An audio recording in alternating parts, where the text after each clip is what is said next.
It's the junkguysdfw.net. I am in Dallas, Texas, and I'm walking to the headquarters right now at this moment. I got off the phone just a while ago while I was on the train with a fellow junk removal owner. Well, not a junk removal owner.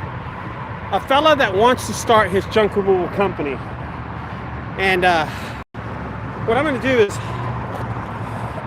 put on my glasses. Let me put on my glasses really fast so I can talk better. Woo! I'm squinting so much. All right, this is better. This is a lot better.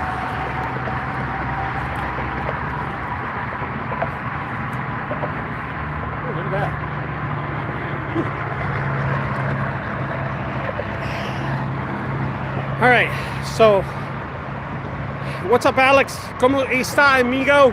What's up? All hyped up early in the morning. So, ooh, look at the downtown view right there. Pretty cool, huh? So the caller that I just got off the phone with is new. He does not own a business. And he kind of asked me what kind, and this was a good question. This is not a question I've got from a lot of people.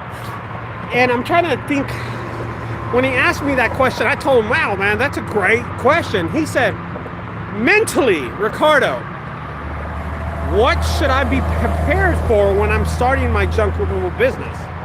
And I said, the journey of junk removal, right? That one place that we've all been. When should I start my junk removal service? What should I buy? Things like that.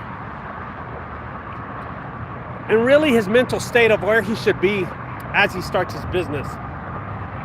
And I kind of can relate. So I told him, I gave him some tips, some good tips. I told him some things to be prepared for. And I think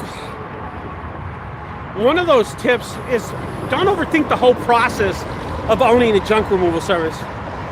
And when I say that, I know what you're saying. Hey, it's a business. I gotta earn money for my family. I have to provide. I'm the only income earner in the family. I know what people think. I know. I've been there, guys. I know what we're going through. I told them mentally, don't go out there and start spending money that you just don't have and don't want to spend. Because the returns on something like that are not going to be great. Now, I asked him to tell me what his situation is, and this is pretty cool. His uncle just recently passed away, and the estate made him clean up the property, and they paid him for it. They paid him to the sale of the property. They paid him $5,000 to clean up, and that was his first job. So he jumped at the opportunity, and he actually rented some dumpsters. And I was like, not a bad idea, but it took him 2 weeks for emptying out the motor home. And well, of course they knocked down the motor home, and it took him 2 weeks, almost a month to receive payment, but 2 weeks to clean out everything. Supposedly the property was really bad. But on the property, he had an F-350 that his uncle supposedly owned. And I said, well, there's one of your biggest expenses right there, the truck. I said, yeah. He goes, he got it running. He had to change out a few things, the starter, put a new tire on it. So his expenses were less than what, $500? And I said, man, listen, I'm going to tell you. Oh, here's the cool thing about it. The truck, he sent me a picture of it. The truck has a dump on the back of it. Now, it doesn't electronically dump. It doesn't like hydraulic. Don't kill yourself. You know what I mean? Yeah, and I told him, yeah, exactly what you're saying. Good find, good job that he got right off the bat, to find a nice little truck. He changed over the title. I guess it was called the, what do you say, the estate guy, the executor or something, signed over the truck to him, which was his uncle's. And well, anyway, regardless of the fact, now he wants to start junk removal, him and his wife. And I told him, don't overthink it. He was already talking about buying a dump truck and a dump trailer, and I was like, no. Listen, you have a truck. You have about maybe 8 to 10 yards on the back of it. Do small jobs. Start small. Start the business profitable. So right off the bat, his first job, any job that he gets, unless he pays for the job, is just going to be profitable. You know what I mean? So that's really cool about it. I like the fact that he called. Hold up. I like the fact that he called me to ask for advice as he's going to start. So his first job was $5,000. Other than that, he doesn't have any jobs. I told him about Google My Business, and so I walked him through the steps. But he didn't ask me how to start a business. He asked me what is to be prepared. What mental state does he have to be in? And that's a great question. Honestly, this business is a business where you have to be prepared mentally to work all the time. You have to be prepared in a state of mind that every dollar you earn, you're working for. This is your money. This is your hard work. And I think that's really important. I told them, don't overthink the jobs. Price them to you. Don't price them to the Facebook groups. Don't price them to the people that are going to comment. Price them to what you need to afford. And at this moment, he made a little money off the junk removal. He made some money off his the execute, when they sold the property. So he's not really hurting for money. He just wants to make some extra money. He's a young guy too. He's 42. And he was the only relative, and it was him. I guess his wife too, but so he's starting off in a good place. It's a great start off. A lot of people don't start off like that, you know what I mean? My point is, I just told him, be careful. Don't start listening to the Angie's List. Don't start listening to Thumbtack, Home Advisor, Google Ads. Start with Google My Business. Start with Craigslist. Start with Facebook Marketplace and see where that takes you. And in a couple of months, when you do a handful of jobs, call me back. He was really excited about it. His town where he's from, I'm not going to mention that. Well, I don't even think he told me. I don't even think he told me that. But he's in a town where it's over 750,000 people, so it's a big town. I mean, I guess. And there's a lot of homes, a lot of new builders. And I think, what did you say? Sharif, baby. And I just think it's a great opportunity to him kind of get his feet wet into this business. He's got his truck. He's got a 10 yards of truck, free truck. A little money from his first junk removal, already fixed the truck up, ready to go, ready to start off in that junk removal journey. So I think me telling him that,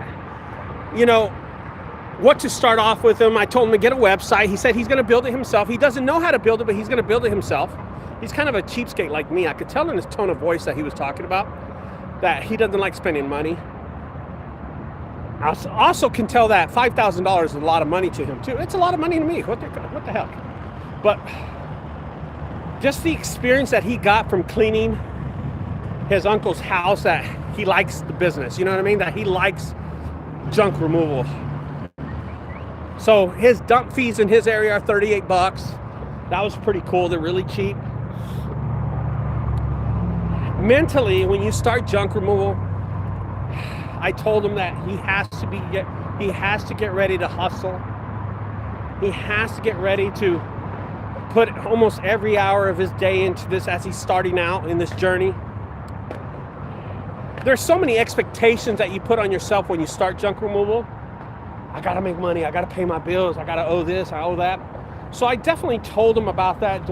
Don't dig himself into a hole where you're working for Home Advisor or Thumbtack, and every week you're just paying them, but you're not paying yourself, right? You're making $10,000 a week in money, and then all of a sudden you got $9,550 worth of fees. Yeah, shit like that. You know what I'm talking. You know those people out there, guys. You know what I'm talking about. And Thumbtack's the same way. You know, they guarantee you all these jobs, and then they don't. You know, they give you the jobs, but in the end, it doesn't really pay off as much. I told them, be careful. You and your wife go out there. Every job you make is going to be 100% profitable, unless you have your dump fees and your gas. Just things like that, you know. Because mentally, I think any junk removal owner has to be ready, has to learn to run a business. And that's so important. See, guys, I think there's a lot of us that don't understand this part. And I want to make it clear. Anybody can run a business. Anybody can, well, okay, let me rephrase that. Anybody can start a business. Anybody can. You know? And I've said this so many times. Anyone can start a business. But keeping it running and keeping it profitable, that's what a business owner separates himself from someone starting a business. And I told him that. You have to be a good business owner. You have to be able to establish profit, to be a complete owner, and know how to run it. He has no plans in the future to expand. He has no plans in the future to hire anybody, so he's on the right track. He wants to run this truck. Oh, get this, the truck that he has is a 1992 350, and it's only got 72,000 miles on it. Holy moly, it's diesel too. That's what's crazy. So anyway, guys, I want to leave you with that. There's always that promise out there, that person pushing, that wants to start a business, that person that is pushing, that wants to run a business. And think about what I told this guy. If you're trying to start a junk removal business and stay in business, think about it, what I told you. The mental state of a business owner running a junk removal service. All right, guys, I'm gonna leave. It's getting cold as hell. My other hand's in my pocket. I'm holding my coffee. I will talk to y'all later. Don't forget to subscribe to my channel. I'll talk to y'all. Adios, amigos. Bye-bye. Ah, shit. I can't even turn the bitch off.